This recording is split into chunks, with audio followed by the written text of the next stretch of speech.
Hello, everybody. Welcome to yet another edition of the Middle Georgia Spotlight. I'm your host, Jack Ellis. Glad to have you with us. We'd like to thank our sponsors, Caduceus Medicine, J. Franklin Automotives, and of course the good people here at WMUB, Channel 38. Let me hasten to add that the views expressed on this show is not necessarily those of Mercer University and or the management and staff here at WMUB. I ask that you like us on YouTube and subscribe to us on YouTube. In the spotlight this week is no stranger to people in the Macon, Middle Georgia area. This show is all over Middle Georgia, but she's no stranger both in Macon, Middle Georgia, as well as surrounding areas, and that is Commissioner Elaine Lucas, one of the longest, if not the longest, serving local elected official. When I say local, I don't mean state, because obviously her husband's been serving long, and Senator David Lucas, but she's the longest serving elected official in our city. Welcome to our program. Thank you. It's great to be here. Well, because you have served so long, we have so much we can talk about, Yeah. and you wear so many hats. First of all, let me congratulate you. I know people have congratulated you so many times. That you had a very popular program. It's off the air right now, Ask Elaine, and I'm going to be asking Elaine today. And I'm going to be answering. In addition to that, you serve on the health department. You're the city's Board of representative of the Board of Health. You own a school.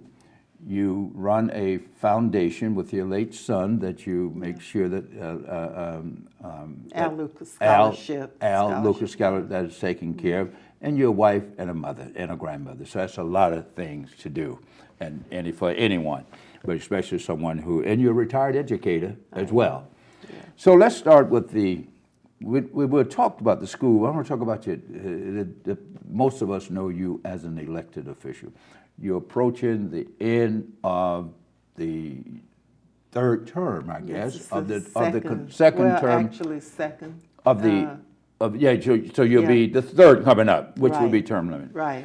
So, from a consolidation standpoint, from someone who saw the old city, the new county, and new, how are we doing? Have we accomplished what we set out to accomplish with consolidation, in your opinion?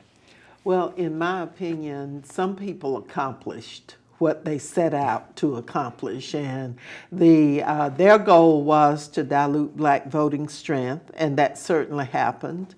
Their goal was to diminish the impact of black voters. And of course, black voters voting in such low numbers helped those who had that as a goal. We don't vote in the numbers that we should. Most of the underrepresented sectors in this community don't vote at their maximum levels, which allows other people who don't want them to vote and who want to keep all resources for themselves, it allows them to accomplish their goal, which is to suppress people. But for those of us who have had to undertake this consolidation and to try and make it work, that is what it's been. It's been a real test of how you can be creative and make sure that something that you didn't necessarily support, that it actually worked for people. And that's been our task. Now, I worked along with you, and large numbers of other people worked very hard to try and keep consolidation from taking place, but it's in place. We felt like not only would it be detrimental to the underserved, but it would not bring about efficiency. And sure enough, it has not brought about the efficiencies that were promised. There have been some real strong attempts at merging some services, some positions, and there have been some positive things, I have to say, that have come out of this. We have had to work extra hard to merge some of the functions of government. But I think in the haste to dilute black and underserved voting strength, those folks who were proponents didn't realize that there was a better way to do it. The better way would have been to start a deliberate program of merging functions of government. And indeed, this was proposed prior to the vote. It was my proposal. that we undertake a 10-year plan where we would start by merging functions of government, and that would give us time to look at each department individually, do the changes that needed to implement the changes that would need to be made, make sure the budget was right for that function, make sure we had the right numbers of people, and we could have avoided a lot of the financial crises that we've had and some of the employee crises and all of that.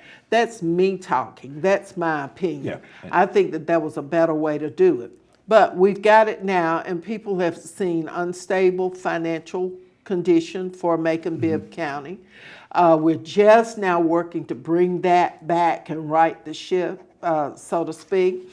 We ended up really buying out several hundred employees who took early retirement with a rich retirement program. We had to insist that they get that because they were about to be booted out the door. So all of these things took place, and then we had a rollback by the administration of taxes, which removed millions of dollars from our function, our financial function. And so we ended up having to raise taxes a couple of times. So those are some of the things. Yeah. I'm not saying that this has been a total bust. It has not been. There have been some good things, but it's been extra difficult to work through those things. And it's only been because you've had some strong people on the commission who have worked very hard to make sure that there was a minimum negative impact on our citizens. Yeah. Well, you say it's your opinion, but your opinion is a very well informed opinion, and I think we all. And I'm there, and I and think I've we all, seen it, yeah, and and I think we all realize that. But there was some talk about, and I was one of those was in your corner, talk about you being a mayoral candidate this term, and I know you gave it consideration, and I was ready to support you, and a lot of other people were. Right. Why did you change your mind? Well, I changed my mind because I have a number of other projects that I'm working on, and I wanted to see those through. I wanted to make sure that we graduated as many students from EL High School Academy as we possibly could. We've reached over 1,000 students that we've been able to assist in getting their high school diploma, and those folks are moving on. Their families are being uplifted. Their sense of accomplishment has been increased tremendously. I wanted to continue that work. And then I have other obligations. I've got grandchildren who are now, some entering college, and I want to be able to do some things with them. If you undertake to do something, you ought to have the time to do it. And I just, with the other things that are important to me, I felt like that I would I would serve the community best by undertaking to run for the commission for this third and final term, continue serving the people, but also continuing the other things that I'm doing. I'm a wife, a mother, grandmother, great-grandmother, church member, sorority sister, and all of those things are important to me, and I wanted to continue with those. Being mayor, as you know, is a 24/7, 365 job, and if you're not willing to devote all of that time getting up at 6, maybe earlier than that, and starting your day and working through the entire day and night, and then sometimes late into the night, if you're not willing to do all that, and that's a tremendous responsibility, but I can serve. I'm going to continue to serve, and if the people see fit to reelect me for this third and final term as their commissioner for District 3, I'll continue to work as hard as I can for them, and we'll continue with the projects that we have in recreation and in the parks and all of those kinds of things that are near and dear to me. I promise that.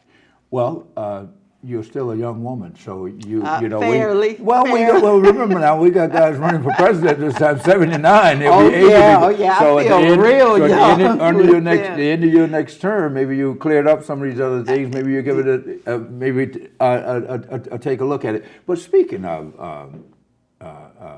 the national election. All politics are local. Have you been watching any of the impeachment I hearings? surely have. I What, surely what, have. what do you make of our president? And well, you know Doing what? this I kind don't of make stuff. anything of him because I feel just I feel so disappointed as an American that we are saying to the world that this is the best that we can do. And it is such a shame that our children are growing up and grandchildren are growing up at a time when we have this to show them as an example of leadership. It is not the kind of example that we need to be portraying to the world, to our children, to anybody. And so it is just my hope and my prayer, and I'm going to be working as hard as I can to get everybody that I know and that everybody else knows to get out and vote in those elections in 2020 and send this thing. He really needs to be in prison. And I think he'll eventually end up there. But we have got to restore respect for our government and for this country. Other countries are looking at us and saying, this is the United States. This is what, we don't have to respect them.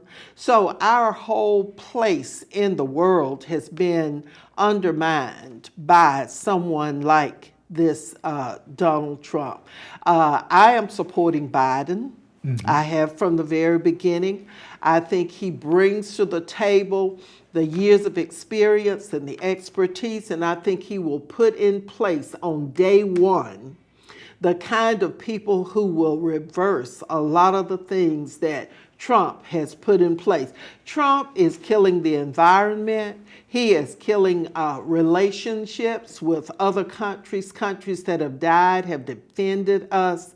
He is destroying jobs. He's destroying this country. Destroying his staff. He throw all of them under the bus. Days. He's had, anyway, Yeah, for the first time in my lifetime, I'm really afraid for this country and for this world. I've heard other people because say this that. person is dangerous, and the sooner we change that, the better off we all will be.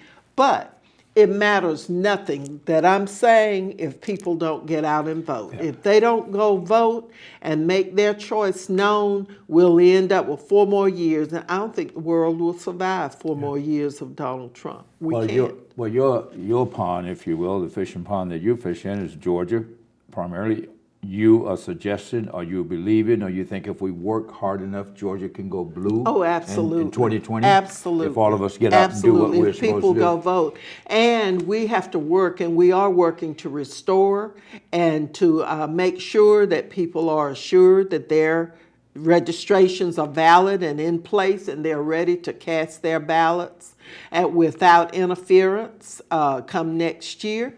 And so everybody's just got to commit themselves to going and doing it. Stacey Abrams came mighty close to being governor, and had those other votes not been thrown out and these people suppressed, their votes suppressed, Stacey Abrams would have become governor of the state of Georgia. And I dare say she probably will become the next governor. But it takes people getting rid of this idea that what I do doesn't count. It does count. If you don't do it, you can't be a part of the solution to anything. But if you do your part, all of that together, it makes a difference. And it's going to make a difference locally. It's going to make a difference on the state level and certainly nationally. Yeah. Speaking of the city's finances, let's come back locally. Speaking of the finances, I understand that you all are trying to do a pay study again in order to give pay raises. So if you do the pay study, if you don't have money to do the raises, why do the pay study? I think what's your position? There are some creative ways of coming up with the money. We have worked really, really hard, especially those of us who serve on our operations, our finance committee, have worked really hard and changed some major functions of government so that there's additional money going into our fund balance. And I'm a proponent of the OLOST, where we need to look at that again, I think, and that would infuse some cash, give us a major infusion. Explain to the OLOST is OLOST other local option sales tax, and it would be Another one more penny And the first part of it would be allocated to local government for us to bolster the financial standing of our community, of our government, with sharp oversight. The general fund, this money goes to the general fund. fund, right. And so if we're talking about increasing salaries, we're talking about implementing a realistic pay plan, that's going to involve some money, several $millions. And so we're going to need to have that money. The other part of the OLOST money would go to property tax rollback. And so anybody who owns property, that's I'm in that group. I want you to do that one. So I think that we owe it to citizens to bring that back and explain it one more time, and let the citizens, it will be a vote of the citizens to approve it or disapprove. But the state has to. The legislative delegation has to say yes, and then we put it on the ballot. And so I think it should be left up to the citizens to say, do we want to do that? And if we do, then that would offer us an opportunity to make some changes and implement the pay plan. Now, the Sheriff's Department has some funds that they are willing to designate for this. And at first, I was opposed to anybody spending money on another pay plan, because we had so many of them that we had not acted on, we had not been able to act on. I think now the commission is committed to acting on it, or because we are losing all of our dedicated employees, and then losing law enforcement, losing fire department. We train them, and then they take all of those skills and they move somewhere else, and get a third more money starting out. So we can't continue doing that. Well, you can't blame them for looking out for their families. You cannot blame them. We cannot blame them. But if we know that there's a problem, then we need to resolve it. And so I think this pay study will be an unbiased way for someone else to look at what we're doing and say to us, these are the salaries that you need to have for these people. This will allow you to maintain an energized workforce, one that's well paid, that's well trained, and you will stop the bleeding, so to speak. And I don't want to see the administration or anybody else interfering in this pay scale. I think the initial one, I think there were some people who fiddled with it and added in some salaries for some people.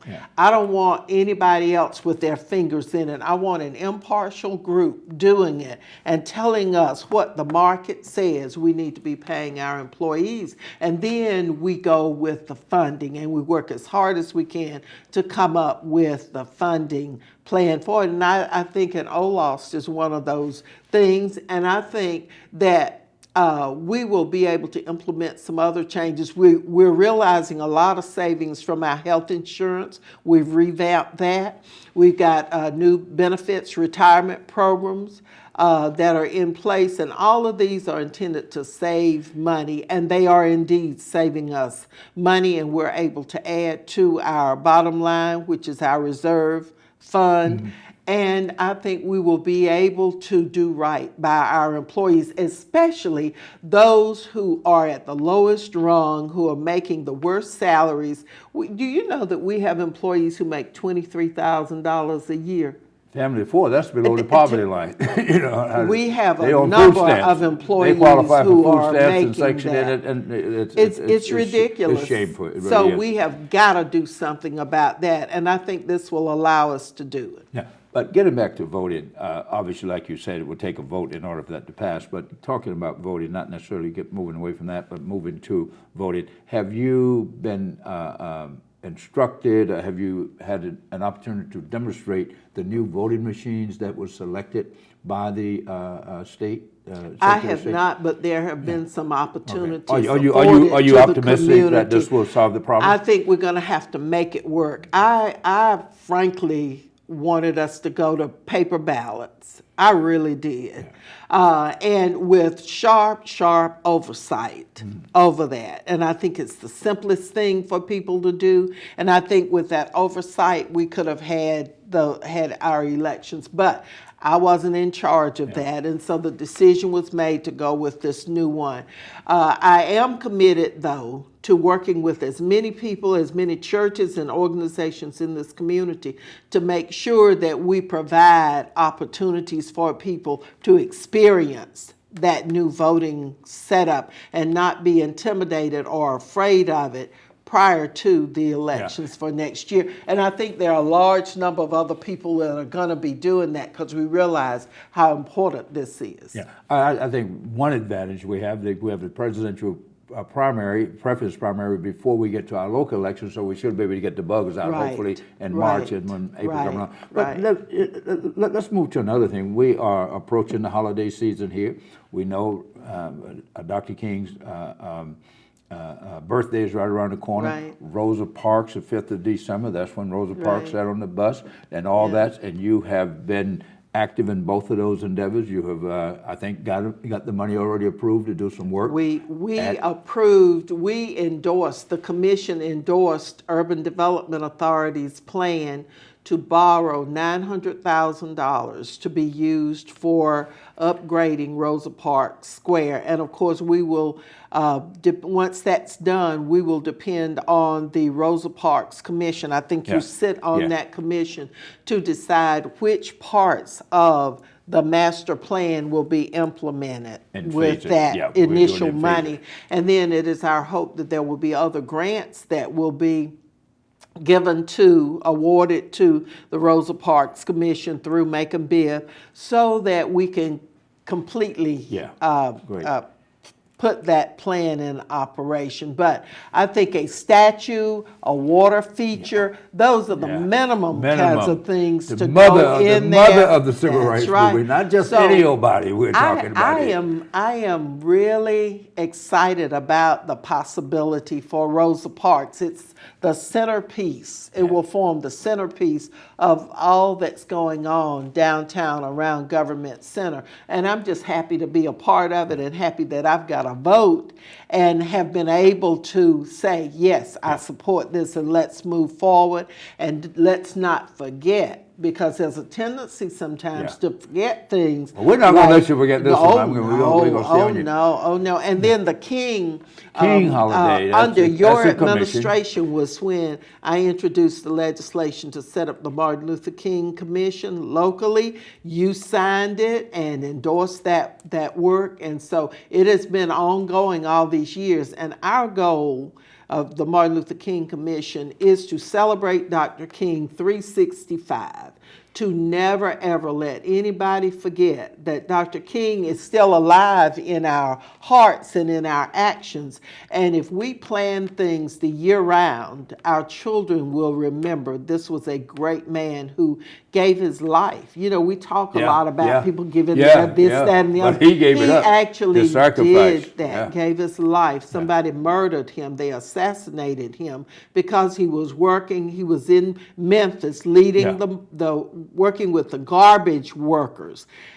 Some of the activities that we work on locally, we do in conjunction with the NAACP, we do a luncheon activity in honor of our Public Works employees to remind everybody that Dr. King was in Memphis, marching with them and advocating for them when he was assassinated.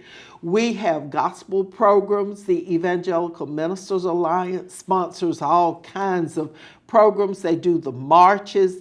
And you know what? It's really sad.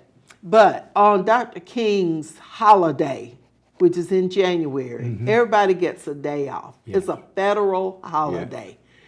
But we march and we pass by people sitting on their porches.